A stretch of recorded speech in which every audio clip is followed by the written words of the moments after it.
Erev Tov, I'm Stephen Ben-Nun, and you're watching Israeli News Live. Arutz Sheva, Israel's national news, is reporting an interesting article about the Iranian nuclear crisis, as Rouhani will resume nuclear work if the West is not committed to a deal. And it's kind of interesting of the very words that are being said here, which only authenticates the fact that yes, they have been working on a nuclear program in order to develop nuclear weapons in the past, if they're beginning to admit it even now. Anyway, Iran's President Hassan Rouhani on Tuesday warned major powers that his country would resume its halted nuclear work if they went back on a proposed final deal. That's what he said here. If we reach a deal, both sides should be committed to it, Rouhani said in Tehran, according to the Reuters news agency. Rouhani's comments came shortly after a warning to Iran was issued from President Barack Obama, who said earlier that he is still willing to walk away from a potential nuclear accord with Iran if Tehran doesn't agree to a verifiable inspections process. That satisfies the 6 world powers involved in the negotiations. The other day they were reporting that they were going to do away with this altogether, but I guess President Barack Obama has been under a little bit more pressure from his other neighboring partners in making this deal with Iran. But it goes on to say there has been a lot of talk on the other side by the Iranian negotiators about whether, in fact, they can abide by some of the terms that came up in Lausanne.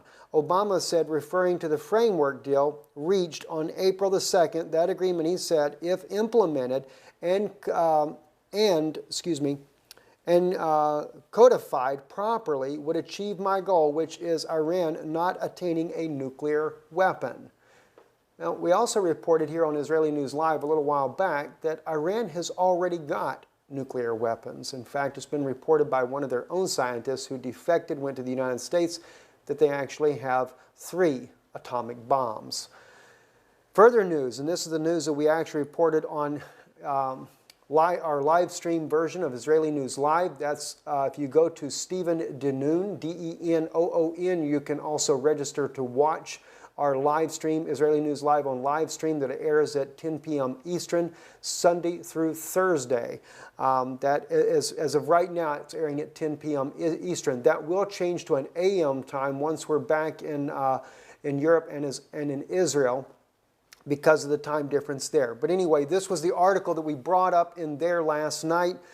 It is an article, again, on IsraelNationalNews.com by Giulio Miotti. Giulio has interviewed with us here on Israeli News Live before. Very interesting man from Italy who stands for the Jewish people. The article is entitled, "The Vatican Wants the Temple Mount Taken from the Jews." Well, obviously it's already taken from the Jews anyway, but I strongly appreciate Giulio's stand for the Jewish people. Let me just read to you part of the article that he wrote here. He said, in 2000, speaking in a mosque in Palestinian-held Ramallah, Yasser Arafat declared, "No one will succeed in removing us from our land, including Jerusalem. And the Palestinian flag will fly from the Temple Mount and from the churches in Jerusalem." It shows you quite clearly, and this is where Giulio is going with this article here, that there is a very strong alliance between Rome and, of course, the Palestinian Authority, the PLO.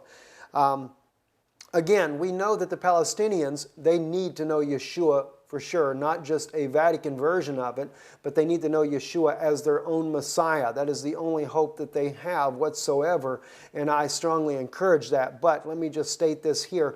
We have also stated, and perhaps Giulio, reading some of our own work or listening to some of our own news broadcasts, is starting to see this picture himself, and that is Daniel's prophecy of chapter 11 clearly identifies that the prince that shall come comes up strong with a small people, which are the Palestinians. And of course, the Palestinians are being duped into believing the Vatican is really for you when they are not. They're only using you for a pawn, because according to Ezekiel's prophecy in chapter 35, they're planning on taking anything you gain as well as anything Israel has and taking it for themselves.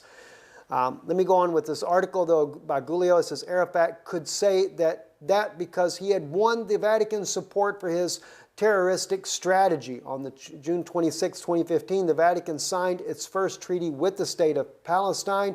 That is in quotations. Giulio brought this out. It is the logical conclusion of a long path. When the Pontiff John Paul II ascended to the Temple Mount in 2000, Judaism's most holy site, he wasn't welcomed by Israeli officials, but by representatives of the Palestinian Authority. And the holy complex was bedecked in Arab flags. It was the Pope's implicit recognition of Islamic hegemony. It was taken to mean that Islam and Christianity supersede Judaism and have the right to inherit its holy places. It's exactly right, because what have they done? Not only have they taken the Temple Mount back from the Jews back in 1967 when Israel had taken the Temple Mount, but they've also taken Mount Zion as well now. With no referendum whatsoever in Israel, they have taken Mount Zion and they have drank on God's holy mountain, and they have continually are drinking their wine on the mountain. And that is also a prophecy clearly in Obadiah. And clearly in Obadiah, as the prophecy states, that they would actually be only men partaking. It is in the plural, it is in the masculine plural.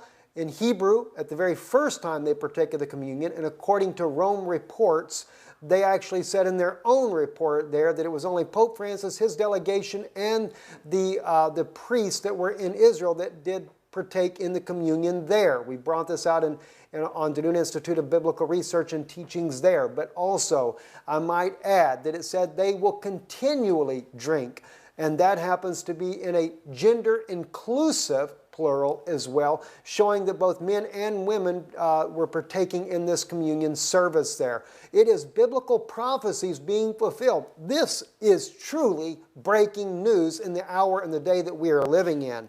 Now let me continue on with the article that Giulio wrote here on Israel National News. Since then, the Holy See is taking a stance as the ally of the heads of the Palestinian Authority in the place most holy to the Jewish people, become almost a fait accompli. The Catholic delegitimization of Israel passes through the war on Jerusalem, and the war of Jerusalem passes through the Temple Mount, the site where the Jewish people worship for hundreds of years, and the focal point of every practicing Jew's prayer is under assault from the Vatican. Thank God for Giulio Miotti that he makes the stand with the Jewish people in the way that he does. I thank God for him. He's an author, by the way. Look up his books. He writes about what the Vatican has done to Israel. They're very insightful, and you'd certainly get a blessing from it. It says the Vatican's, he goes on to say that the Vatican PLO agreements have been signed to enable the eviction of the Jews from Jerusalem. This follows a memorandum signed by Palestinian Vatican officials in 2000, which repeatedly the Vatican calls for an international mandate to preserve the proper identity of sacred character of Jerusalem. It means a return to a time when half of Israel's capital was under Islamic control. The old city was closed to the Jews, the synagogues were desecrated, and the walls barbed wire and snipers divided the city by force. Now, we have shared with you here on Israeli News Live continually. I will continually share this. This should be the head front of every news source in the world. I encourage you, share this news broadcast. You are viewing the pictures even now, right here on our stream here on YouTube. You're seeing the photos of the checkpoint that is being built. It is the infrastructure. This is on Highway 1 coming from Ben Gurion Airport from Tel Aviv area, the main highway coming into Jerusalem there. The checkpoint is being built. Why is there a checkpoint on Highway 1 coming into Jerusalem if they're not planning to internationalize the city? As we have said, there is already an agreement that is in place. Rome has signed an agreement with Israel. Israel's just not coming out and admitting it. And in fact, the deplorable part about this all is the fact that the Israeli government is not making any big uproar about this in the first place.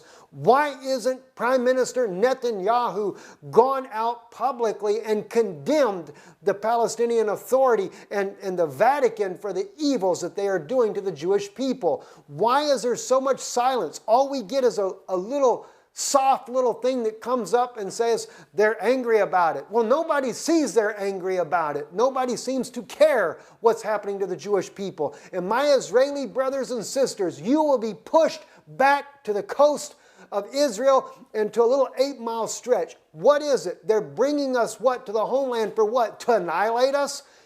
You know, the only way God is going to change this picture is for Himself to step in, which He will. And this is what Hashem intends to do. He said He would send Eliyahu, Elijah the prophet, Eliyahu HaNavi, to be able to set this situation straight. Even in the Christian writings, that believed that Mashiach was Yeshua. Yeshua Himself said that Eliyahu would come first and restore all things. And so it's going to happen. Rashi, the great Jewish Torah commentator, said that the sages believed that Moses himself, would return during the Messianic age. And we see it clearly because it says in Exodus 15, Shira Ladonai Ga'a Go'o Ga'a. See, I will sing unto the Lord that He's gotten victory over the horse and his rider. Not 600 horses and rider, but the Pope of Rome that's trying to ride in on his horse. Even according to Zechariah's prophecy, according to the prophecy of the Christian Bible as well that speaks about the Antichrist riding in on his horse. That's that white horse rider. But he's coming in this time on a red horse, no doubt, with his bloodthirsty regime to try to wipe out the Jewish people.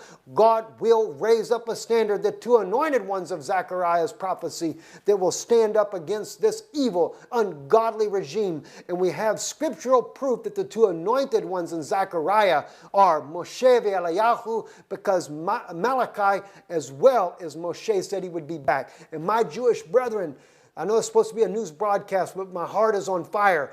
We know for a fact that according to Exodus chapter 34, that Moshe was going to do wonders, not just miracles, but wonders like He had never done before. He will come back. He will do wonders. And when He does, we will be delivered from the Romans. 2,000 years ago, we wanted to be delivered from them, and it didn't happen. But we will be delivered from the Romans, because that's who our enemy is. And this is what every Jew in Israel must recognize. I'm Stephen Ben-Nun with Israeli News Live.